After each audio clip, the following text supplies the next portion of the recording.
अरे लंडनच्या प्रोजेक्टचं काय झालं? सतत बफरिंग या लॅपटॉप मध्ये मीटिंग कमी बफरिंगच जास्ती होतं. वायफाय कोणाचं आहे? कान्होळे हे तुमच्या ऑफिस मधलं वायफाय. अरे सतत बफरिंग आणि लंडनचं विचारताय तुम्ही आम्हाला? ही खुर्ची हे कशाला वाढवून ठेवले? अरे भरा त्याच्यात बसलं की टोचतंय आणि लंडनचं विचारताय तुम्ही आम्हाला? तो आतमध्ये प्रिंटर पडलाय, त्याच्यात साधी इंक नाही हो. आम्हाला काय विचारताय हो? आणि लंडनचं विचारताय तुम्ही आम्हाला? हा आमचा सशा कोणी का असं ना.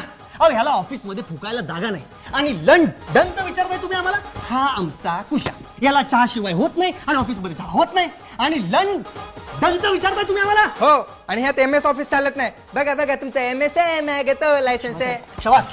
आता कंप्लेंट करायची डायरेक्ट हेड ऑफिस मध्ये. अरे हमारी मांगे पुरी करो. कानोळ्याच्या आईचा